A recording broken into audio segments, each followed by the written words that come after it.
Olá pessoas, ligadas no canal, vamos falar de futebol, ou simplesmente VFF. No vídeo de hoje vamos falar sobre os 3 grandes clubes de Portugal. Os 3 grandes. Benfica, o maior campeão do campeonato português com 38 títulos, sendo o atual campeão da competição. Na temporada 72-73, com 28 vitórias e 2 empates, o clube entrou para a história como o clube de melhor aproveitamento da liga, sendo 96,7% de aproveitamento. Na temporada 90-91, os encarnados fizeram 69 pontos, o que é a maior pontuação da história do campeonato, na época em que a vitória valia 2 pontos. Se nesta época a vitória valesse 3 pontos, a pontuação seria 101 pontos em 38 rodadas. Em 2006, os encarnados entraram para o livro dos recordes, como o clube com mais sócios torcedores ativos do mundo, cerca de 160 mil na época. Em 2014, o Benfica ganhou a Primeira Liga, Taça de Portugal, Taça da Liga e Supertaça, sendo até hoje o único clube a ganhar as 4 competições nacionais no mesmo ano. Chamado de Catedral pelos adeptos benfiquistas, o Estádio da Luz é para mim o mais lindo da Europa. E talvez por conta de ter um estádio tão lindo que o Benfica tem a melhor média de público da Primeira Liga. A maldição de Bela Gutmann. O Benfica é um clube amaldiçoado. Ponto. No início dos anos 60, surgiu uma nova potência no continente, chamada Benfica. O clube simplesmente venceu as Champions da temporada 60-61 e 61-62, a final de 61-62 sendo vencida frente ao fantástico Real Madrid de Puskás, de Stefano e companhia. No campo, quem comandava era o Eusébio, fora era o treinador húngaro Bela Gutmann, conhecido como o feiticeiro húngaro pela imprensa portuguesa.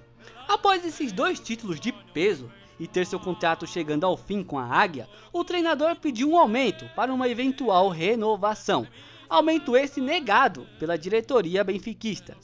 Irritado, o feiticeiro húngaro saiu do Benfica e jogou uma maldição onde a versão mais aceita é: sem mim, nem em 100 anos o Benfica conquistará uma taça continental. Detalhe, ele não disse Champions ou Copa Europeia, como era chamada na época, disse Taça Continental. Ok, estamos em 1962. Depois disso, o Benfica chegou na final da Champions de 62-63 e perdeu para o Milan. Depois, em 64-65, novamente chegou na final e perdeu, desta vez para a Inter de Milão. Ainda na década de 60, os encarnados chegaram mais uma vez na final da Champions, desta vez na temporada 67-68, e mais uma derrota. Desta vez o algoz foram os garotos de Manchester. 20 anos depois, os encarnados chegaram novamente na final da Champions, e para não variar, perderam, desta vez para o PSV da Holanda. Pouco tempo depois, na temporada 89-90, teriam mais uma chance de quebrar a maldição, e o que aconteceu? Derrota, novamente para o Milan. Beleza, já que a Champions não estava dando certo, vamos para a Europa League, mas lembre-se da maldição. Sem mim, nem em 100 anos o Benfica conquistará uma taça continental. Na temporada 82-83, o Benfica chegou na final da Europa League, e adivinha? Sim, perderam para o todo-poderoso Anderlecht da Bélgica.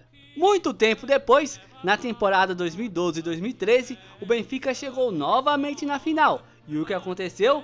Derrota, desta vez para o Chelsea. Pessoal do Benfica sempre disse que não acreditavam nesse negócio de maldição, mas, depois de perder mais uma final, fizeram uma estátua de Bela Gutmann segurando as 2 taças da Champions. Claramente uma tentativa de reparação histórica. E aí, deu certo? Na temporada seguinte, 2013-2014, novamente os encarnados chegaram na final da Europa League e perderam. Sim, desta vez para o Sevilha. Sem mim, nem em 100 anos o Benfica conquistará uma taça continental. F Benfica, digitem F para o Benfica no chat. Futebol Clube do Porto. O símbolo deste clube é o dragão e seus torcedores são chamados de portistas. Além de ter rivalidade com o Sporting e Benfica, o clube também tem rivalidade com o Boa Vista. O Porto venceu a primeira tentativa de se criar um campeonato nacional no ano de 1922. Depois venceu o primeiro campeonato nacional de fato na temporada 34-35. Venceu também o primeiro campeonato com o nome de Primeira Divisão, na temporada 38-39. Antigamente o emblema do Porto era apenas uma bola com as iniciais do clube. Só que no ano de 22, um dos jogadores, que também era artista gráfico, chamado Simplício, colocou as armas da cidade junto ao escudo do clube, e assim nasceu o atual emblema do Dragão. Em 1948, o Dragão venceu o Arsenal por 3-2 em um amistoso, e alguns sócios torcedores ficaram tão felizes, mas tão felizes, que resolveram criar a maior taça de futebol do mundo, a chamada Taça Arsenal, que tem simplesmente 3 metros de altura e 250 quilos. Amigos, nunca alguém ficou tão feliz por vencer o Arsenal. O Porto sempre foi um clube grande, mas é fato que depois que o Pinto entrou, o clube subiu um degrau, mudou de patamar. A gestão de Jorge Nuno Pinto da Costa durou de 82 até 99, e sobre sua gestão aconteceu o seguinte com os azuis e brancos. Primeira final europeia do clube, a chamada Taça dos Vencedores de Taças. Primeira conquista europeia, ganharam a Liga dos Campeões vencendo nada mais, nada menos que o Bayern de Munique na final. Primeiro título mundial de um clube português, na ocasião os Dragões venceram o Peñarol. E para fechar com chave de ouro, um inédito pentacampeonato seguido, feito único até os dias de hoje. Em 99, Pinto Gomes deixa a presidência do clube, mas a essa altura o Porto já era outro, um verdadeiro gigante europeu. Na temporada 2002-2003, veio o primeiro título de Europa League para um clube português, vencido frente ao Celtic da Escócia. Em 2003 é inaugurado o Estádio do Dragão, e para a partida inicial, os azuis e brancos chamaram o Barcelona para um amistoso. Em 2004, o Porto vence o Mônaco na final da Champions e se sagra bicampeão da Champions. Nesse mesmo ano, vence o Once Caldas na final do Mundial e também se sagra bicampeão mundial. Em 2011, acontece a primeira final europeia envolvendo clubes portugueses, este que foi o jogo entre Porto e Braga.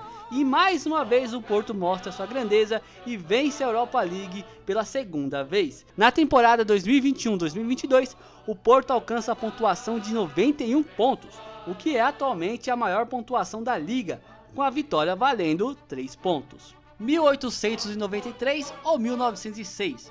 No site oficial do Porto, diz que no ano de 1893, Antônio Nicolau da Almeida, exímio desportivo e comerciante de vinhos, fundou o clube que hoje conhecemos. Mas há alguns questionamentos que fazem crer que na verdade a fundação do FC Porto foi em 1906 e que o antigo clube fundado em 1893 era outro clube de mesmo nome. Segundo Ricardo Cerrado, autor do livro História do Futebol Português, diz: a ideia de 1893 não resulta de um trabalho historiográfico, resulta de um trabalho de uma série de pessoas que são adeptos do FC Porto e que, na minha opinião, carece de validade. Também diz: na fundação do FC Porto de 1906 não há nenhuma referência a um clube anterior. E por último, nos próprios estatutos do FC Porto, desde os primeiros estatutos até bem recentemente, assumia-se que o clube tinha sido fundado em 1906. Além dessas informações citadas, outra coisa no mínimo estranha e que corrobora que a verdadeira data de fundação do Porto é 1906, é que o clube fundado por Antônio Nicolau da Almeida fez de forma comprovada apenas um jogo oficial, que foi contra o Lisbonense em março de 1894. A desculpa é que em 1896, Antônio Nicolau da Almeida, após casar-se com Hilda Hussey, esta pede-lhe para que se afaste do futebol, que considerava uma modalidade muito violenta. Então, Antônio aceita o seu pedido e afasta-se do clube, que ficou parado até 1906, onde foi fundado ou refundado por José Monteiro da Costa. Vou deixar um artigo na descrição onde o pessoal do Portistas Anônimos defendem que a verdadeira data de criação do clube foi em 1893. Sporting. O Benfica é a águia, o Porto o dragão e o Sporting é o leão, muito bem representado pelo leão dourado em seu escudo. Queremos que o Sporting seja um grande clube, tão grande como os maiores da Europa. José Alvalade. Podemos chamar o fundador do clube, que também cede seu nome ao Estádio do Leão, de profeta, pois o Sporting é um grande clube europeu. Nos anos 40, mais especificamente entre 46 e 49, os verde e brancos tiveram 5 jogadores de destaque absurdo, que foram chamados de os 5 violinos: Jesus Correia, Vasque, Peirótio, Travassos e Albano. Não eram músicos, mas jogavam com uma harmonia absurda. Para entender, esses 5 marcaram 123 gols em 26 jogos, média de quase 5 gols por partida, o que garantiu um tricampeonato para o Leão. Na temporada 40-41, o Sporting foi o primeiro clube a conseguir a dobradinha nacional. Os verde e brancos foram os primeiros clubes da terrinha a conseguir avançar de fase na Liga dos Campeões. Isso aconteceu na temporada 58-59, quando passaram das fases de classificação frente ao antigo VV DOS da Holanda. Esse VV DOS, depois de um tempo, se fundiu com outros 3 clubes e virou o atual Utrecht, ou algo assim. Infelizmente, a alegria dos leões duraram pouco, pois já na fase seguinte perderam para o Standard Liège da Bélgica. Na temporada 63-64, o Leão entra para a história ao vencer a antiga Taça dos Vencedores de Taças, que era uma competição europeia de menor nível na época, parecido com a nossa atual UEFA Europa League. Naquela conquista, alguns fatores valem muito a pena ser destacados. A primeira foi a incrível virada frente ao Manchester United. No primeiro jogo tomaram 4-1 e no jogo da volta o Leão meteu 5-0 nos poderosos garotos de Manchester. Segundo, foi nessa partida que o Sporting meteu a maior goleada em competições europeias. O sortudo da vez foi o Apoel do Chipre, que levou 16-1. E em terceiro e último lugar, temos o gol de Moraes, no segundo jogo, que acabou sendo um gol olímpico. Isso, de alguma forma, rendeu processos vindos do MTK Budapeste, clube derrotado naquelas finais, e que não deu em nada. Na temporada 73-74, o argentino Héctor Izaldi, conhecido como Chirola, marcou 46 gols naquela temporada pelo Sporting e é até hoje o maior artilheiro de uma única edição no campeonato português. A Academia do Sporting. A Academia de Formação de Atletas do Sporting é uma das melhores do mundo, tanto que é um dos poucos clubes do mundo a revelar 2 jogadores que venceram a Bola de Ouro, sendo eles o Figo e o Cristiano Ronaldo. Além dessas 2 lendas, o Sporting ainda pode se orgulhar de nomes como Rui Patrício, Nani e Rafael Leão, só para citar alguns. A estreia da camisa com listras horizontais verdes e brancas foi no Brasil ou em Portugal? Em 1928, o Sporting foi a primeira equipe portuguesa a fazer uma excursão para o Brasil. E na altura aproveitaram para estrear um novo uniforme, o tradicional uniforme verde e branco, com listras horizontais. É dito que o uniforme foi estreado em uma partida contra o Fluminense, e essa é a história oficial. Porém, como o Fluminense aparece nessa história oficial, eu tendo a não gostar muito dela, e prefiro a história não oficial, que na verdade a estreia desse lindo uniforme do Sporting aconteceu no ano de 1927 em um jogo contra o Casa Pia.